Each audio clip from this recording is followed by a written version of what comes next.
Okay, everybody. In this video, we want to look at graphs of exponential functions. And we're going to look at two graphs. One graph is going to be like y equal to 2 to the x. So in this particular case, the base b is equal to 2 for our first example. And why don't we fill out this table first? So we're really trying to calculate what the y values would be. That's the output values given these seven input values. So I'm actually going to start with zero. Anything to the any number to the zeroth power is equal to one. So 2 to the 0 is equal to 1 like that. And you can see that when I have the x value of 0, my y value is 1. So we're going to end up getting this blue graph over here. Um, if I have 2 to the first power, that's just 2 because anything to the first power is the number. So if you look at the graph over here, when my x value is 1, the y value is 2. So that's this point right here. You know what? I could even label these. This would be like 0, 1. And then this point right here would be 1, 2. And then 2 squared is 4. So then that would give me, the x value is 2, the y value is 4. So it's like 2, 4 like this. And the last one we have is 2 cubed. So 2 times 2 is 4, times another 2 is 8. So then this would give you the x value. When the x value is equal to 3, the y value should be 8. So this is 3, 8. So I hope all those made sense. What about for the negative power? So if you have 2 to the negative 1, we saw that when you have a negative power, that moves it to the denominator. So this would be like 1 half, which is equal to 0.5. So at negative 1, I would have this 0, comma 0.5, like that. Okay. And when I have to the negative 2 power, that's the same thing as 1 over 2 squared, but 2 squared is 4, so that would be 0.25, like that. So then this would give me this point right here. That's going to be, oops, I mislabeled the graph here. That's not a 0, it's a negative 1. This should be at negative 2, comma 0.25. Okay. And then if I cut that guy in half again, in other words, 1 over 2 cubed is 1 over 8, then dividing 0.25 in half gives me 0.125, like that. And when I have that, that's going to give me this last point right here, which is negative 3, 0.125. Okay. So this covers the case where the base is bigger than 1. This blue graph, base is bigger than 1. And it turns out that all, maybe I should do this in blue, uh, all exponential graphs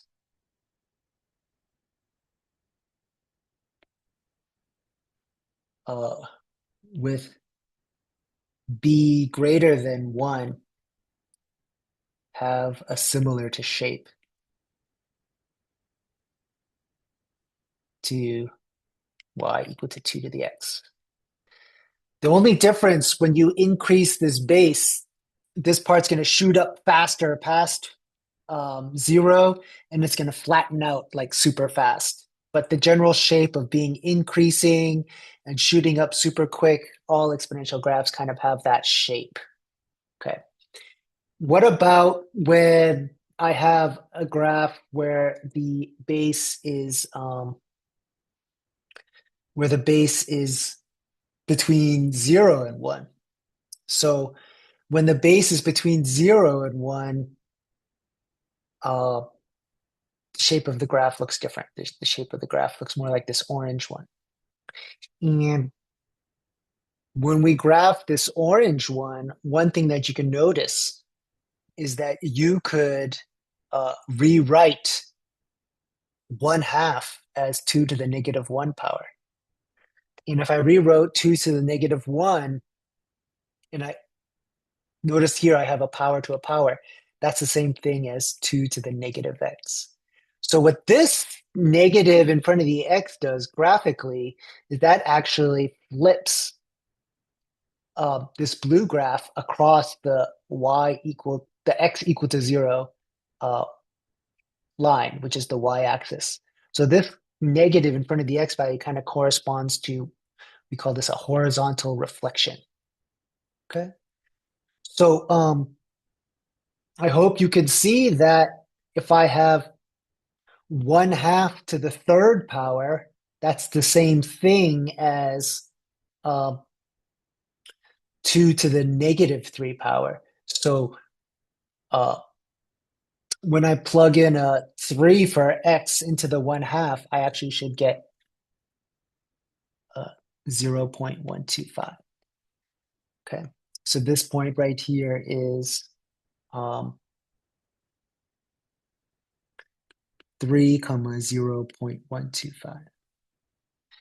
If I plug a 2 in, so I put a 2 in for x over here, that's really like 1/4. In other words, I'm squaring 1/2. And 1/4 we know is 0.25. So when I do that, I get the point 2, 0.25, like that. Okay. When I plug in a 1, I'm going to just get 1/2 coming out. In other words, 1/2 to the first power is just 1/2, and 1/2 is just 0.5. So this point right here is going to be 1, 0.5. Okay. In a similar way, I can get the other values. So, um, anything to the 0th power is going to be 1. So that's how I get that point. Uh, if I have 1/2 to the negative 1 power, that's like, 2 to the negative 1 raised to the negative 1 power. Well, negative 1 times 1 is just 2.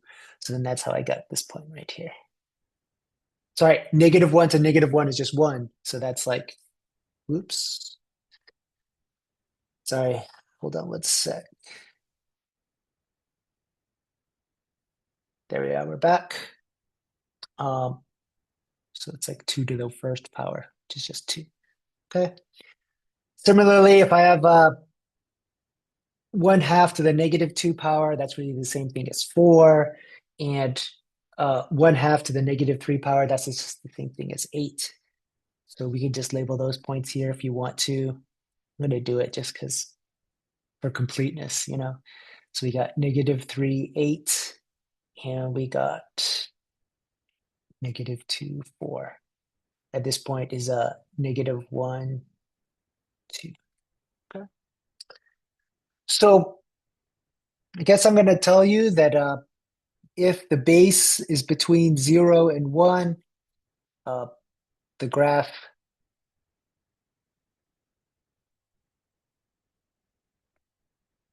has a similar shape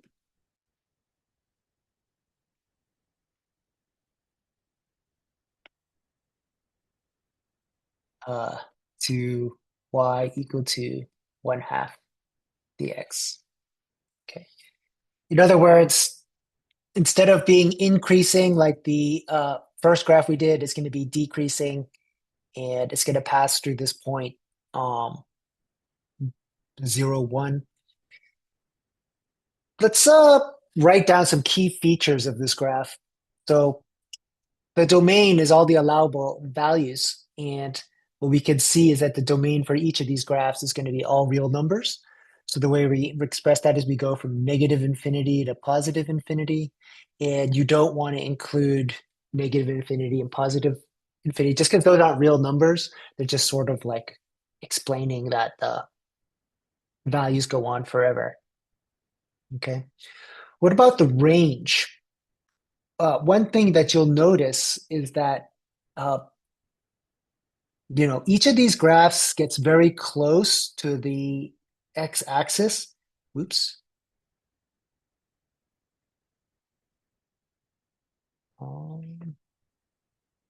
Something just happened. There we go. Um, each of these graphs get very close to this x-axis, but you never actually reach the x-axis. In other words, we get very, very close to zero, but we're never going to actually hit zero. So when I go to write down the range, I'm going to, oh, sorry, I messed up my earlier answer. Let me fix this. You go from negative infinity to positive infinity, like that. Okay. Our range is going to go from zero to positive infinity, but we don't hit either of these two numbers. So we use round brackets to represent uh, when we don't include the number. So we don't want to include zero. So next thing we want to look at is we want to look at the y-intercept. And for both of these graphs right here, they both intersect the y-axis at the same point, namely at the y value equal to 1. So I'm going to write this as 0, 1. One thing that's confusing is that each of these two things are intervals.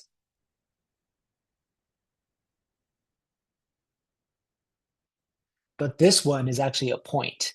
So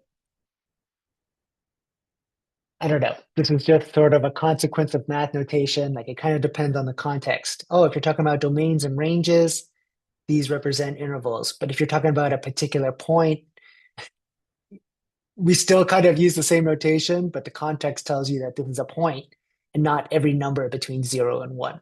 Okay, so it's depends on the context. Um, the horizontal asymptote, I've already described that. That's going to be this x-axis over here. So a lot of times when we label asymptote, we use like a dashed line. So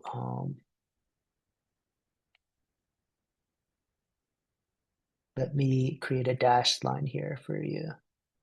So I'm going to do it in red and I'm going to extend it out over here. So this dashed red line is our horizontal asymptote. And basically the equation of that is going to be, x is allowed to be any number, but the y values all have to be 0. So if you think of an equation as a set of restrictions, when I say y is equal to 0, that means the y coordinate has to be 0, the x coordinate is free. Okay? So this is the horizontal asymptote that's y equal to 0. The equation of a horizontal line. And x is free, y must be 0. Okay. Now, when I look at each of these graphs correspond to a one-to-one function. And so I'm going to put yes. And we can explain why both cases are one-to-one. If I scroll down a bit, the easiest way you can see it's one-to-one is that they both pass the horizontal line test that we discussed earlier. Okay. Another way that you could argue that they were one-to-one is that b to the x, y equal to b to the x when b is greater than 0 is always increasing. And always increasing means you can never get the same y value twice, which means it's one-to-one. Whereas when b is between 0 and 1, it's b to the x is always decreasing. And if you're always decreasing, you can never get the same y value twice either. So that means it's also one-to-one. Okay. So I guess by saying that, it tells us what we should fill in for these last few blanks. When b is, oh my God, I put a 0 here and then a 1. When b is greater than 1, this is an increasing function. And when b is between 0 and 1, it's a decreasing function. Okay. So if I asked you, what does the graph of 5 to the x look like? It would always be increasing. It would have this shape. It would just kind of shoot up even faster and it'd be even steeper down here. If I said, what does 1/3 to the x look like? It would have the same shape as this orange graph, but it would be steeper here and flatter on this side. So you can explore that in a later classwork.